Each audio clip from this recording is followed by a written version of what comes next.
Wanaume 7 walilipa mahari kwa mwanamke huyu na bado yuko single mpaka leo, yaani hajaolewa. Ndiyo, umenisikia vizuri. Mwanamke huyu aliwakataa wanaume 7 waliolipa mahari. Je, hilo linawezekanaje?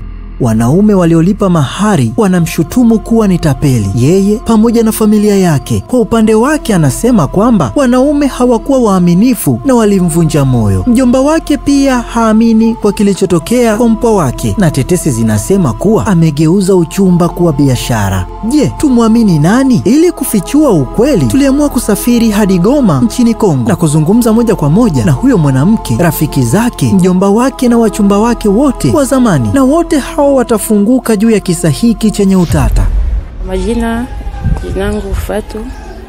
Habari, jina langu ni Fatuma. Bado ninaishi kwa wazazi wangu na nimewahi kuwa katika mahusiano mengi sana ambayo kiukweli hayakuwa na mwisho mzuri. Ndio maana mwisho wa siku nimeishia kuwa single kutokana na sababu mbalimbali ambazo zilikuwa nje ya uwezo wangu kabisa. Kuna mchumba wangu wa kwanza aliyefariki muda mfupi baada ya kulipa mahari, kisha akaja wa pili ambaye tulikuwa na wakati mzuri sana wa kimapenzi ulionisaidia kusahau machungu ya nyuma. Huyu alikuwa wa kipekee sana kwangu na nilikuwa nikifikiri kwamba ni mpango wa Mungu kwa yeye kuja kwangu. Tulikubaliana kufunga ndoa, alilipa mahari, familia zilikutana, lakini baadaye nikaja kugundua kuwa alikuwa amempa mimba mwanamke mwingine, na ndipo harusi yetu ikafutwa. Kuvunjwa moyo na mwanaume wa pili kulimuumiza kiasi cha kuamini kuwa wanaume wote ni sawa. Hakuweza tena kuwaamini wanaume, jambo ambalo liliathiri mahusiano yake yaliyofuata ambayo yalikuwa ni milima na mabonde. Sikusikia kumpenda. Sikumpenda yule mwanaume wangu wa tatu kabisa, lakini aliendelea kusisitiza kuwa ananipenda na akawatembelea wazazi wangu, nao kwa namna fulani wakampenda. Baadaye akalipa mahari, lakini kumbuka kuwa sikuwahi kumpenda na pia nilipanga kutokuishi naye kwa sababu sijampenda. Hivyo ilibidi kuvunja mahusiano yetu. Kisha akaja mwanaume wa 4 ambaye alionekana kuwa mkamilifu, lakini alikuwa na wake wengine 3. Alidhani kwamba amepata furaha yake, lakini mwisho wa siku mambo yakaonekana kubadilika ghafla na kuwa mabaya. Watu walikuwa wamelipa mahari hadi wakafikia wanaume 7, na wakati mwingine mimi mwenyewe mpaka nilikuwa nikihisi aibu kwa sababu napenda kujenga na kuwa na familia yangu bora. Na pia watu wamekuwa wakizungumzia swala la mimi na wanaume. Wengine wanasema kwamba nimegeuza swala la uchumba kuwa biashara na mambo mengine kama hayo. Anaamini labda si wakati sahihi au amekosa bahati, kwani kwa sasa bado yuko single, lakini anatumaini kuwa muda wake utafika. Anaongeza kuwa kilichotokea kimeharibu sifa yake katika jamii, na ndio maana watu wanamchukulia kama ni mtu mbaya. Shida ni kwamba siwezi kuwasahau kirahisi. Ni vigumu kumsahau mtu aliyekupenda, na kinachoniuma zaidi ni vile tu namna nilivyokuwa nikiwakataa. Kuna mmoja ambaye nilikutana naye kanisani, na huwezi amini tangu siku hiyo sikuwahi kwenda kanisani tena, kwa sababu waumini walikuwa wakinitazama kila mara, kwa sababu wengi wao walishasikia habari zangu mtaani. Sina tatizo na mtu yoyote isipokuwa yule wa 3 ambaye sikumpenda, lakini hao wanaume wote wengine walinivunja moyo tu. Tulikutana na rafiki yake ambaye katikati ya yote haya bado amekuwa akisimama na Fatuma, na yeye akionyesha kuwa wanaume wote ni sawa, na pia amekuwa akimtia moyo Fatuma kwamba haya yote yataisha. Kisa hiki kinazidi kuchanganya watu pale tu mchumba wake wa zamani pamoja na mjomba wake wanapoanza kuongelea juu ya masuala haya, na hiyo imepelekea watu mtaani kumchukulia mwanamke huyu ni tapeli. Watu hapa wanadhani kuwa amewatapeli wanaume akiwa yeye pamoja na familia yake, lakini huwezi amini, kwa yeye mwenyewe anakuwa na wasiwasi sana mara kwa mara, na amekuwa akiniambia jinsi alivyokuwa na hofu ya wanaume kiasi kwamba anaogopa kuolewa kwa sasa, na anaongea maneno hayo huku mahari ikiwa imeshatolewa na imeshakabidhiwa kwa wazazi wake. Lakini mimi huwa namwambia awe na nguvu na asikate tamaa, kwa sababu najua wanaume wote ni sawa, lakini asijali atampata mwanaume bora. Hata wazazi wake pia wamekuwa wakikumbana na lawama nyingi, lakini mimi huwa namuombea na ninamtakia kila laheri rafiki yangu. Faustini ni mmoja wa wachumba wa zamani wa Fatuma, na anatuambia kilichotokea kati yao ambacho kimevunja mahusiano yao. Kwa majina mie ni Faustin Munyara.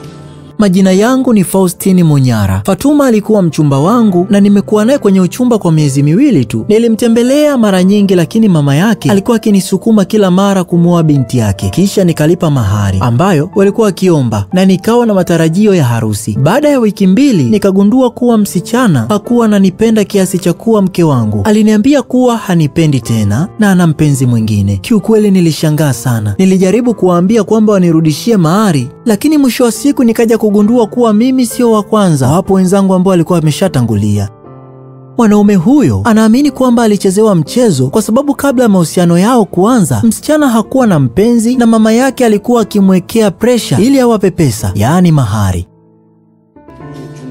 Donc kunitilia maavance. Aliniambia kuwa yeye hufuata matakwa ya wazazi wake, na akaongeza kuwa wazazi wake walitaka mahusiano ya maana na yenye mwelekeo, na kuniambia kwamba kama ninampenda kweli ni muoe, na kulingana na tamaduni zetu lazima kwanza ulipe mahari ndipo uendelee na maandalizi mengine ya harusi. Niliwataarifu familia yangu na nikajiandaa kwa ndoa, lakini nikakatishwa tamaa. Familia yangu haikupokea hilo kwa urahisi na nilitaka maelezo zaidi kuhusu jambo hilo, lakini kiukweli sikupata nilichotaka. Napenda kuwashauri wanawake wasicheze na hisia za watu na wasizingatie pesa, bali wawe na utu na mapenzi ya kweli. Kama unafikiri kuna mtu anapaswa kulaumiwa, subiri usikie mjomba wake anachosema. Tumesafiri umbali mrefu kwa lengo tu la kumtafuta mtu anayejua hadithi ya Fatuma, na kwa bahati nzuri tunakutana na Ngongwa ambaye ni mjomba wake na Fatuma. Uwezi amini tumemfuata kazini kwake. Mie njo wanaita Ngongo. Tulizaliwa ndugu wanne na kaka yetu mkubwa alifariki, nikabaki na dada zangu wawili na mimi ni mjomba wa Fatuma. Habari zinaweza kuwa nzuri au mbaya kwa sababu wanaume 7 tofauti walilipa mahari kwa ajili yake, jambo ambalo linashangaza sana. Kiukweli nikiwa kama mjomba nilishtuka sana. Nilihudhuria kile nilichodhani kuwa ni harusi yake ya kwanza, lakini kumbe kuna mambo ambayo yalikuwa yakiendelea nyuma ya pazia. Wiki 2 baadaye akaja kumtambulisha mwanaume mwingine, siku nyingine akaja mwingine. Kila mmoja wao alilipa mahari. Kila mara alikuwa akitoa visingizio dhaifu ya kutokufunga ndoa. Nilienda kwenye shughuli 3 za kupokea mahari kati ya hizo 7, lakini kwenye kikao cha mwanaume wa 4 nilianza kuepuka vikao hivyo kwa sababu vitendo hivyo vilikuwa vikiaibisha familia yetu. Tofauti na wanafamilia wengine, yeye hakuwahi kuunga mkono anachokiita kwamba ni michezo na mbinu mbalimbali zinazofanywa na wazazi, na pia aliweza kuwaonya wanafamilia kuhusu athari ambazo zingetokea hapo mbeleni, lakini hakuna aliyemsikiliza wala kumtii kwa alichoongea. Mimi ni miongoni mwa wazee wa familia na nilijitahidi kusitisha hili. Nafikiri ni tamaa ya wanawake ambao wanapoona wenzao wana pesa nao wanazitaka bila hata ya kufanya kazi kwa bidii. Ningewashauri wanawake wachukue muda wa kutosha na kufikiria kwa makini kabla ya kufanya uamuzi wowote katika mahusiano yao. Na mwisho tulimtembelea Olivia, mchumba mwingine wa zamani wa Fatuma. Yeye anamlaumu sana msichana huyu kwa kutokuwa mkweli na kuwa na tamaa kupita kiasi. Majina mimi ni Olivia.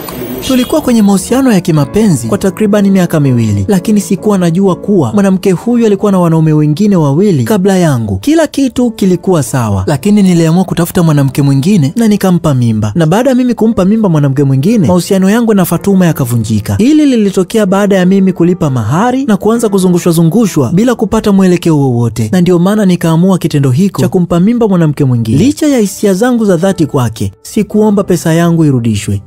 Nilikuwa nikisikia uvumi kuwa anapokea mahari kutoka kwa wanaume mbalimbali, lakini nilifikiri ni uvumi tu. Lakini baada ya kugundua kuwa ni kweli na kwamba wanaume wengine 2 walikuwa tayari wameshalipa mahari kabla yangu, ndio nikaamua kufanya mambo yangu na nimeweka nguvu zangu kwenye biashara zangu.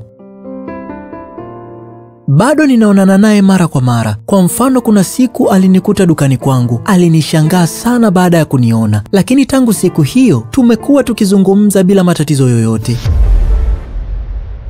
Kama ilivyo katika hadithi hii, ni wazi kuwa kuna wasichana wengi wanaotamani kupokea mahari za wanaume hata zaidi ya 100. Sema ndio hivyo tu, hawana uwezo wa kuzipokea kwa sababu wazazi ndio ambao wanapokea mahari. Hayo sio maneno yangu, ni maneno yanayozungumzwa na watu wanaotoka kwenye mtaa anaoishi Fatuma. Je, mpenzi mtazamaji, tumlaumu Fatuma kutokana na kisa hiki au tulaumu wanaume ambao wametoa mahari kwa ajili ya kumuoa mwanamke huyu lakini mwisho wa siku hawakufanikiwa? Au lawama tuzitupe kwa wazazi? Tungependa kuona komenti yako juu ya kisa hiki. Asante kwa kutazama. Mimi ni Francis na hii ni Afrimax Swahili. Usisahau kusubscribe ili uwe wa kwanza kupata video zetu.